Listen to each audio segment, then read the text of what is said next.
Статистикалык маалыматтарды алып караганда 117 мамлекеттин ичинен Кыргызстан китеп окуу боюнча 97-орунда турат экен. Бул албетте жаман көрсөткүч. Сиз акыркы жолу китепти качан окугансыз? Кайсыл чыгармада эмнелер жөнүндө баяндалат? Мына ушул суроолорду биз шаар тургундарына дагы берип көрөлү. Кече окудум. Эмне жөнүндө китеп?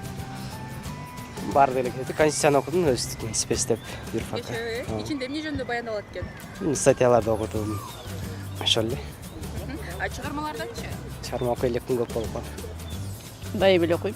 Акыркы жолу окуган китебиңиздин аталышы кайсы? Чыңгыз Айтматов тоолор кулаганда. Ичинде эмне жөнүндө баяндалат? Негизги темасы бул политический эмелерди караганда основном аягына чейин бүткөн эмесмин, конечно. Акыркы жолу мен кече жакында эле окудум. Эмне жөнүндө китеп? Эме Канебек деген романын окудум. Касымалы Жантешев. Ичинде эмне жөнүндө баяндалат экен?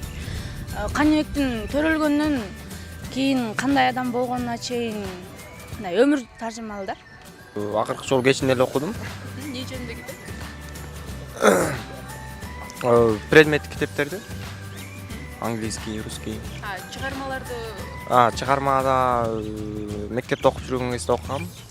Каныбек чыгармасы. Аны окуп бүткөм, азыр андай чыгармаларды окуй элекмин. Эсиңерде калган чыгарма барбы? Кайсы чыгармаларды? Китеп окугандан эсиңерде калган. Кайсы китеп эсиңерде калган? Исмаил менен ким эле? Бетме-бет жолугуп калган. Тайное задание госпожи... Короче, Эмнелер жөнүндө баяндалат? агент 007 жөнүндө. Жамиланын күйөөсү согушка кетет, анан ал өзү калат.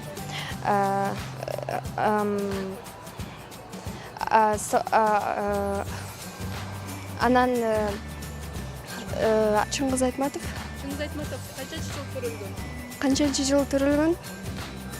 1900 Алык Осмоновдун кайсы чыгармаларын билесиз? Мен көп деле китеп окуй бербейм, кечирип коесуздар. Неге?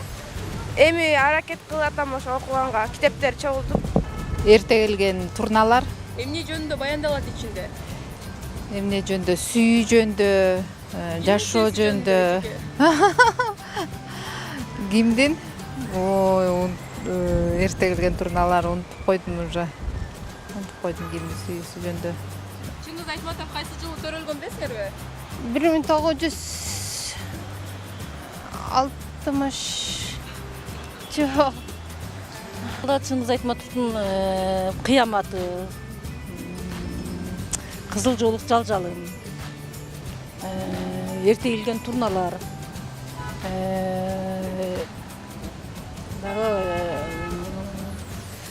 эми Жамила.